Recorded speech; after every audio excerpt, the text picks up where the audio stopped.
We start with a point. Like the point we know from geometry, it has no size, no dimension. It's just an imaginary idea that indicates a position in a system. A second point, then, can be used to indicate a different position.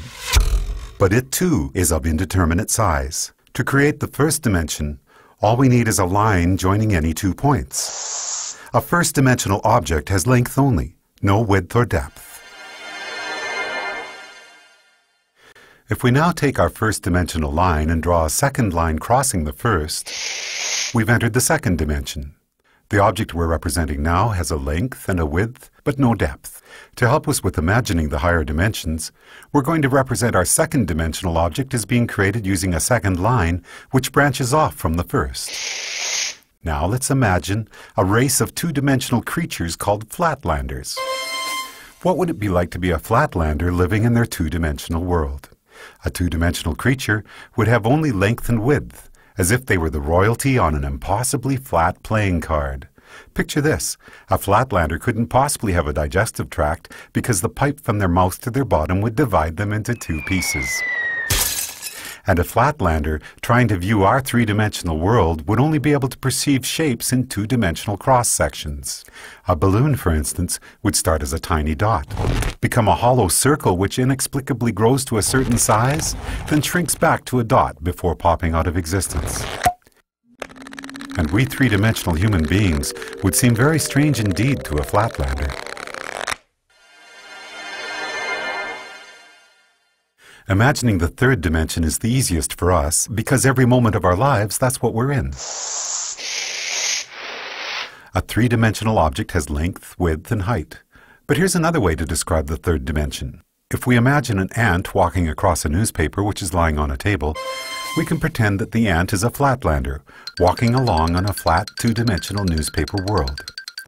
If that paper is now folded in the middle, we create a way for our flatlander ant to magically disappear from one position in his two-dimensional world and be instantly transported to another.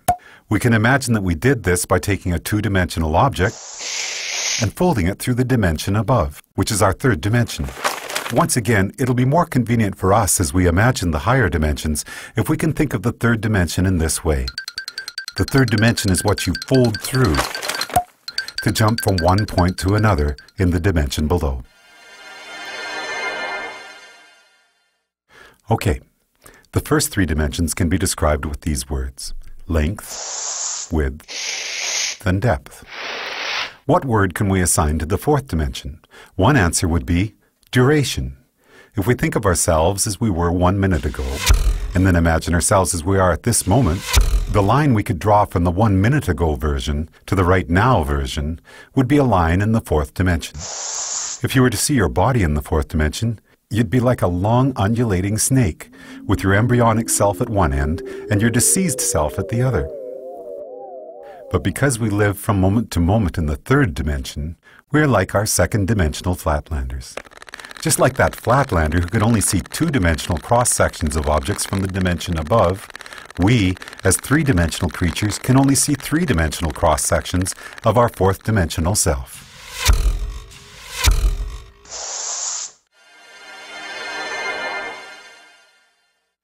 One of the most intriguing aspects of there being one dimension stacked on another is that down here in the dimensions below we can be unaware of our motion in the dimensions above. Here's a simple example. If we make a Mobius strip, take a long strip of paper, add one twist to it and tape the ends together, and draw a line down the length of it, our line will eventually be on both sides of the paper before it meets back with itself. It appears, somewhat amazingly, that the strip has only one side, so it must be a representation of a two-dimensional object. And this means that a two-dimensional flatlander, traveling down the line we just drew, would end up back where they started without ever feeling like they had left the second dimension. In reality, they would be looping and twisting in the third dimension, even though to them it felt like they were traveling in a straight line. The fourth dimension, time, feels like a straight line to us, moving from the past to the future. But that straight line in the fourth dimension is, like the Mobius strip, actually twisting and turning in the dimension above. So the long undulating snake that is us will feel like it is moving in a straight line in the fourth dimension, but there will actually be, in the fifth dimension, a multitude of paths that we could branch to at any given moment.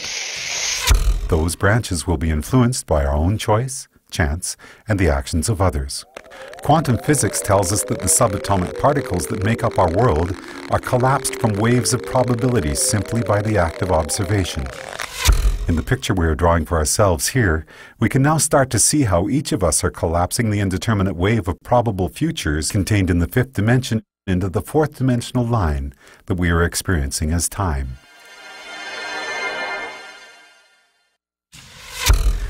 What if you wanted to go back into your own childhood and visit yourself? We can imagine folding the fourth dimension through the fifth, jumping back through time and space to get there.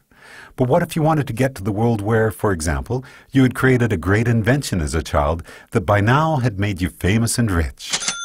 We can imagine our fourth dimensional selves branching out from our current moment into the fifth dimension. But no matter where you go from here, the great child inventor timeline is not one of the available options in your current version of time. You can't get there from here, no matter how much choice, chance, and the actions of others become involved. There are only two ways you could get to that world.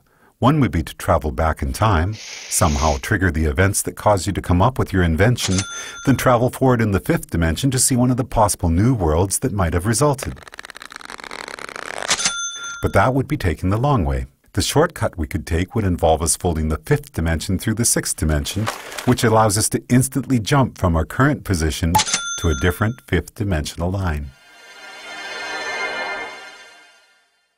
In our description of the fourth dimension, we imagine taking the dimension below and conceiving of it as a single point. The fourth dimension is a line which can join the universe as it was 1 minute ago to the universe as it is right now. Or, in the biggest picture possible, we could say that the fourth dimension is a line which joins the Big Bang to one of the possible endings of our universe. Now, as we enter the seventh dimension, we're about to imagine a line which treats the entire sixth dimension as if it were a single point. To do that, we have to imagine all the possible timelines, which could have started from our Big Bang, joined to all the possible endings for our universe, a concept which we often refer to as infinity, and treat them all as a single point. So for us, a point in the seventh dimension would be infinity, all possible timelines which could have or will have occurred from our Big Bang. When we describe infinity as being a point in the seventh dimension, we're only imagining part of the picture. If we're drawing a seventh dimensional line, we need to be able to imagine what a different point in the seventh dimension is going to be, because that's what our line is going to be joined to. But how can there be anything more than infinity?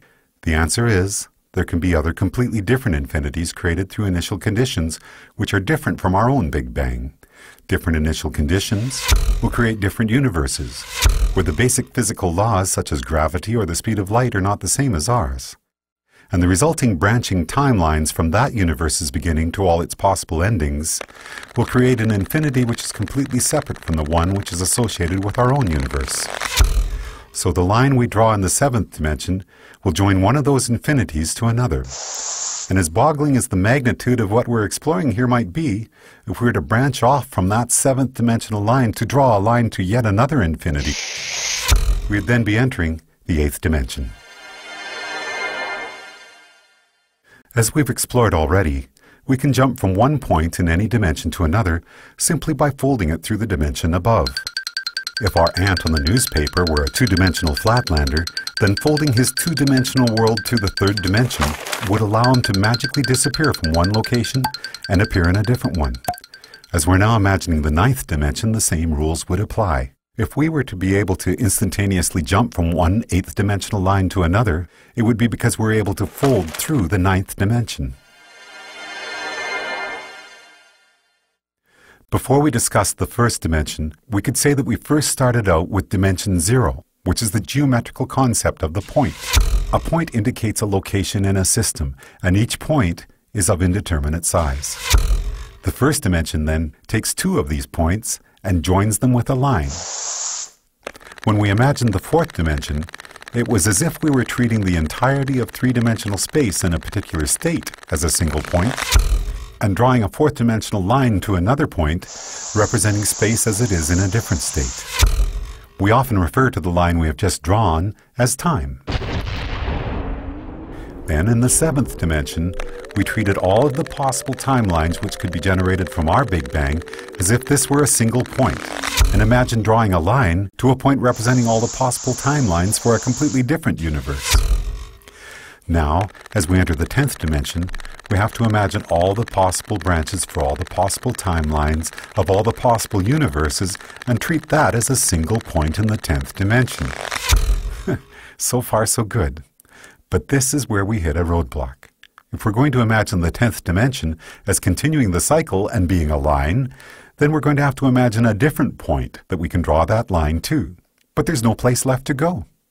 By the time we have imagined all possible timelines for all possible universes as being a single point in the 10th dimension, it appears that our journey is done. In string theory, physicists tell us that superstrings vibrating in the 10th dimension are what create the subatomic particles which make up our universe, and all of the other possible universes as well. In other words, all possibilities are contained within the 10th dimension, which would appear to be the concept we have just built for ourselves, as we imagined the 10 dimensions built one upon another.